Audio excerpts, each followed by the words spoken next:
So I would say good morning, I would say good afternoon, but I really don't know what time of day you're going to be watching this. So I'm just going to say hi and announce the topic for today, which is preparing your home for sale.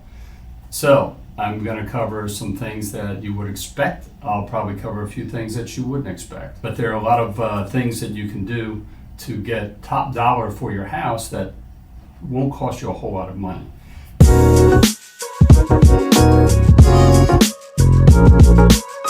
Now, if you read all the blogs, all the articles on the internet, the first thing they're going to tell you is paint. And I will tell you, paint freshens things up. It's the cheapest way to make your house look the best, because the number one thing they always tell us is curb appeal. And that's things like planting flowers, flower bed in front of the house and wherever else it helps. But it's that curb appeal, it's that first impression. You want to make sure everything's clean, fresh, looks good, nice colors, and that extends also onto going into the house. But we'll get into some of those things. The big thing is that gets people there to look at your house are the photos, okay? So the photographer that takes the pictures, their job is to make the house look its best. Because as soon as people come in, you want them to have the same impression as what they got from looking at the pictures. Now, paint, I'm not going to go into the whys and wherefores. There's all kinds of articles out there about what kind of paint to use, what colors, how to mix and match them. The broadest appeal to the most buyers that would be interested in your house. Paint is the cheapest thing that you can freshen up the house and make it look its best. And then there's other things like if you've got any worn out surfaces, like damaged walls, trim, either baseboard or crown molding or chair rail, anything like that, if it's damaged, chipped, broken. And here's the thing, you live in the house, you may know its flaws, you may not, but we all get comfortable living with however our house is, whether it's show quality or whether it's, a little worn. The big thing is when you're getting your house ready for sale, you want to look at that, what I call deferred maintenance, those things that don't make it show its best, number one. And then number two, those things that affect the function of it, like the dripping faucet, like the burned out light bulb. Hey, I've got 5 light bulbs in this fixture and 4 of them work, but buyers notice these things. I will tell you this, anybody who buys your house, 90% of the time, buyers are going to come in and they're going to want to do a home inspection. Now, the home inspector is going to point out anything and everything that he can see. And trust me, from my own experience, all the years I've been doing this, their reports start at 30 pages. I've seen them go as high as 40. They're going to give you a list of things that are wrong as long as your arm. The thing is, if the buyer brings in a home inspector and they're looking at that, you that are concerned about it are going to want you to fix everything. This is probably not practical, but it's not, a home inspector isn't pointing out simply cosmetic stuff. The buyer can do that and they can ask for these things. But the home inspector is going to point out things that affect the safety and operation of the home. So a buyer's within his rights to ask for those things to be fixed. Wouldn't you rather know about that beforehand, before you even put the house on the market, rather than be nastily surprised by it after it's gone under contract and you'll say, hot dang, we got a good offer here, we're off to the races, and then all of a sudden you've got a buyer saying, fix this, and that, or you got so much wrong with this house, we want $20,000 off the price, or we want $50,000 off the price. Whatever it is, it's a nasty surprise. Unless you hire a home inspector for a few $100s to come in before you even put it on the market and get a good professional assessment of what is wrong with the house. That way you can decide, is this worth fixing up? Is this going to affect the sale of the home?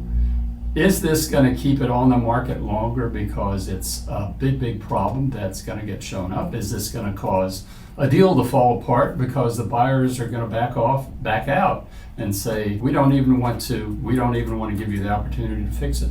We're going to move on to the next one. So there is that. Now, a lot of things that a home inspector is going to look at,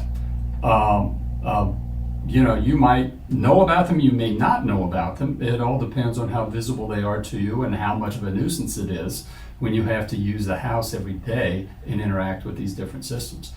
One that I'm going to point out that's a particular problem is a septic system. If you're on a house that does not have public sewer, you have a septic system. Whether it's conventional or alternative, it's there. And buyers can also ask for septic inspection. So that means digging up the septic tank and having it pumped, and then they inspect the empty tank after they, take out what's in there. The other is they can have the distribution box dug up, which takes the liquid from the tank and sends it out in a bunch of distribution lines and all that. But until that's done, you don't know. Your system might be fully open and working perfectly, or you might have some problems like cracked lids, root infiltration from nearby trees. I just did a system recently where the D-box was so totally filled up with roots, I don't see how any water got through it. There were a couple of lines that were still open, and it was an older couple. They weren't putting a big load on the system. My client's coming in, it was a family, small children. I can see lots of showers, lots of baths, washing lots of clothes, putting a much bigger load on this system than what it was getting, and it likely would not have worked.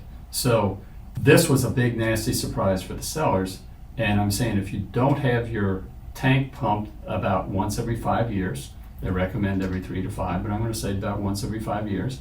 And if you don't at least have your D-box looked at and inspected from time to time, again, it depends on what kind of vegetation is growing around it. Trees, there are certain types of trees that cause a big problem with these things.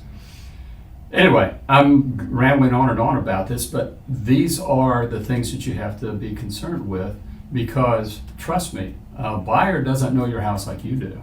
And they're going to want to do discovery, and they're going to be not as comfortable with the flaws and the deficits and the deficiencies in your house as you probably are. So anyway, have the systems looked at, maybe have a home inspector do a pre-sale inspection, do those things that freshen it up. Again, there's lots of articles about it. We mentioned painting and fixing anything that's broken or worn, anything that will improve the cosmetics of the house, improve the curb appeal. This is how you position your house for sale, and you're going to get two great benefits out of this. One is you're going to get great pictures. If your agent has a good photographer, they know how to show the house off in its best light. So there's that, which brings people in because they want to see it. They say, wow, this place looks great.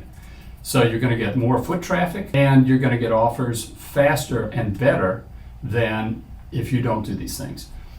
The bottom line is any house can be sold, even if it's falling down, even if it's, the roof is blown off. I sold a house that was half built one time, and I wish I had 10 of them because we priced it based on the condition that it was in. And again, your house isn't that extreme, but it's not perfect. The better you can get it to where it's most appealing to the most number of people that are out there looking for what type of property you have, the better you're going to do. So just a few words there. Hope this helps. Great talking to you today. And if you like these videos, give me a like and a subscribe, and we'll look for you next time.